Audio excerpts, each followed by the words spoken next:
Сьогодні тут у Львові. Reka mbibabwire banya-Ukraine uyu munsi hano muri Lviv aho mperereye mfite amakuru y'ingenzi kuri Ukraine n'umuryango mugari w'abanya-Ukraine.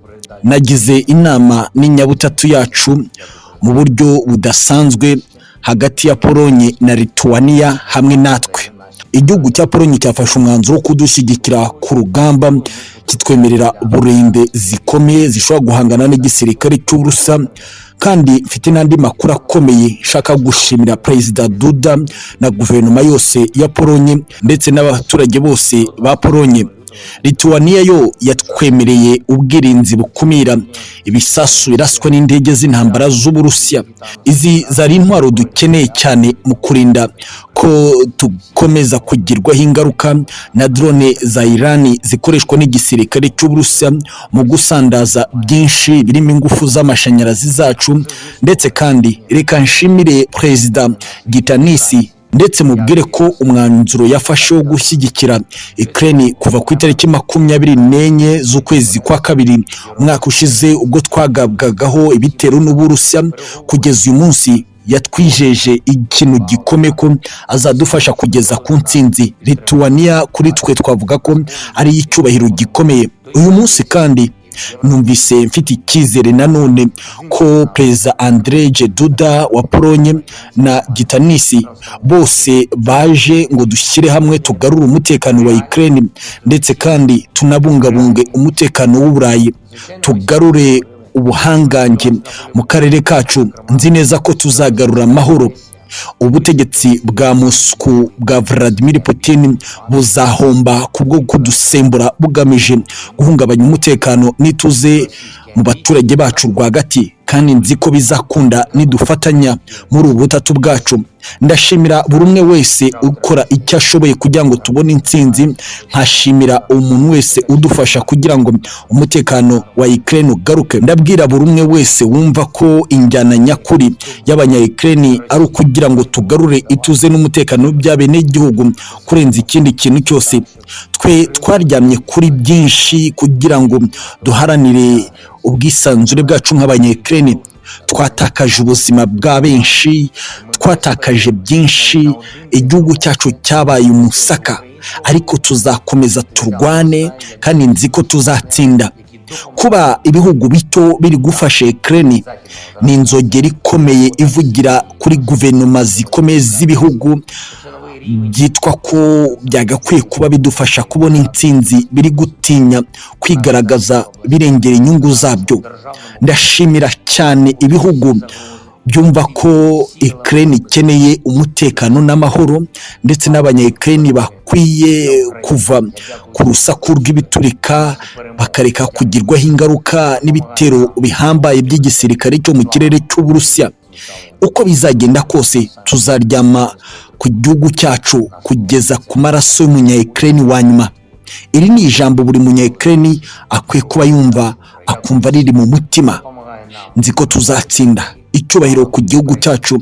Mu gihe ibikorwa by'igisirikare ku butaka bwa Ukraine bikomeje, imirwano ruturi ikomeje gusakiranya igisirikare cy'Uburusiya n'igisirikare cya Ukraine gishyigikiwe n'igisirikare cyo mu burengerazuba bw'isi. Perezida Vladimir Putin yongeye gutungura abatuye isi yose, ategeka Minisitiri w'Ingabo w'Uburusiya General Sergei Shoigu ko akora izi mpinduka zikurikira. Umuyobozi w'ibikorwa byose by'igisirikare cy'Uburusiya agirwa General Valery Gerasimov, wari usanzwe ari umugaba mukuru w'ingabo z'Uburusiya zose. Uyu mwanya usimbuyeho General Sergei Slovikin, wari usanzwe ari umuyobozi w'ibikorwa byose by'igisirikare cy'Uburusiya ku butaka bwa Ukraine. Ubu akaba yagizwe komanda ushinzwe igisirikare cy'Uburusiya, ariko kandi ku gisirikare kirwana mu kirere. Uyu n'ubusanzwe asanzwe ari impirimbanyi mu gukoresha indege z'intambara z'igisirikare cy'Uburusiya. Mbere yuko ayobora ibikorwa by'igisirikare cy'Uburusiya byose muri Ukraine nicyo yarashinzwe. Uyu azwiho kugaba ibitero bikomeye by'indege z'intambara z'Uburusiya mu gushegesha umwanzi ni byinshi cyane bikomeye. Uyu munsi mubi ni byinshi cyane bikomeye. Ku munsi wa 322 w'imirwano, Perezida Volodymyr Zelensky akomeje gushegeshwa n'ibyemezo bikarishye bya Perezida Vladimir Putin, umutegetsi wa Moscow. Byavuzwe n'abasesenguzi ko ibyo yakoze ari uburyo bwo guhahamura ubutegetsi bwa Kevin nabo mu burengerazuba bw'isi. Ati Generali Valery Gerasimov n'umwe mu basirikare bubashywe kandi batinyitse mu gisirikare cy'Uburusiya, kuba yari umugaba w'ingabo z'Uburusiya zose. Uyu munsi Vladimir Putin agafata icyemezo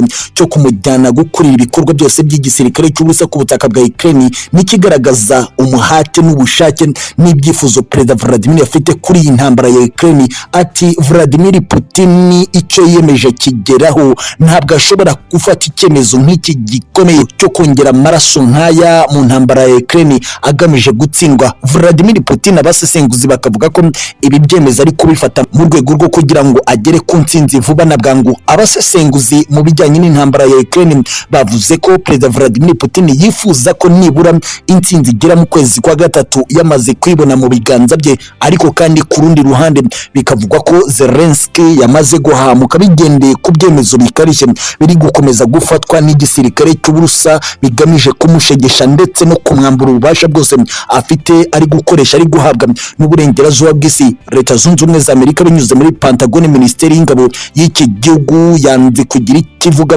mu gihe yari maje kubibazwa n'ikinyamakuru gikomeye Al Jazeera. Iki kinyamakuru cyateye intambwe kibaza umuvugizi wa Minisiteri y'Ingabo ya Leta Zunze Ubumwe za Amerika icyo bavuga ko byemezo by'Uburusiya bigamije gushyira imbaraga nyinshi mu ntambara ya Ukraine, maze aravuga ngo uburenganzira n'ubwa Moscow gukora icyo bashaka, gusa nibatwitege natwe turi ku ruhande rwa Perezida Volodymyr Zelensky. Aya magambo ya Leta Zunze Ubumwe za Amerika yasamiwe mu kirere n'abavetera mu gisirikare cy'Uburusiya, bahise basubiza iki gihugu bati ibyo mukora byose kandi mushuka Zelensky gukora ni imigambi mibi igamije inyungu zanyu bwite, ntabwo ari ikigenderewe kuguharanira ubumwe n'ubuzima bwiza bw'abanya-Ukraine. Murashaka kugira ngo mushore Zelensky guhubuka gukomeza gufata ibyemezo bikarishye, ari nabyo bizashyira akadomo ku buzima bwe, kuko azakomeza gushotora intare yakomeretse y'Uburusiya, bigatuma Vladimir Putin nawe ashyira ingufu nyinshi mu gisirikare n'ibikorwa bya buri munsi mu maoperasiyo rutura yo gushwanyaguza igisirikare cya Ukraine. Abasesenguzi bakavuga ko kuba Leta Zunze Ubumwe za Amerika, Ubufaransa n'Ubudage bari gushaka uburyo bwose bagerageza mu gushyira ingufu kuri Zelensky ngo akomeze yihagarareho ari ubugambanyi bukomeye. Ati Ubwongereza bwasobanukiwe n'urugamba barimo ku butaka bwa Ukraine, maze Minisitiri w'Intebe w'iki gihugu Sunak afata icyemezo cyo kuba bahagaritse inkunga yose bageneraga igihugu cya Ukraine, ahubwo bagakomeza kuyiha amakuru y'ubutasi, ubundi bakareba icyo Ubwongereza bukura muri intambara ya Ukraine. Aba basesenguzi bati Leta Zunze Ubumwe za Amerika nibikunda ubuzima bw'abaturage n'ibikorwa byayo biri mu isi, nigabanye ingufu ndetse no gushora Zelensky muri imirwano, kuko nyuma ya Zelensky na Leta Zunze Ubumwe za Amerika izahomba bikomeye. Ariko kandi imwe muri radio zikomeye Moscow mu Burusiya Biva FM yavuze ko icy'ingenzi kandi gikomeye cyamaze kumenyekana ku migambi ya Vladimir Putin ku ntambara ya Ukraine.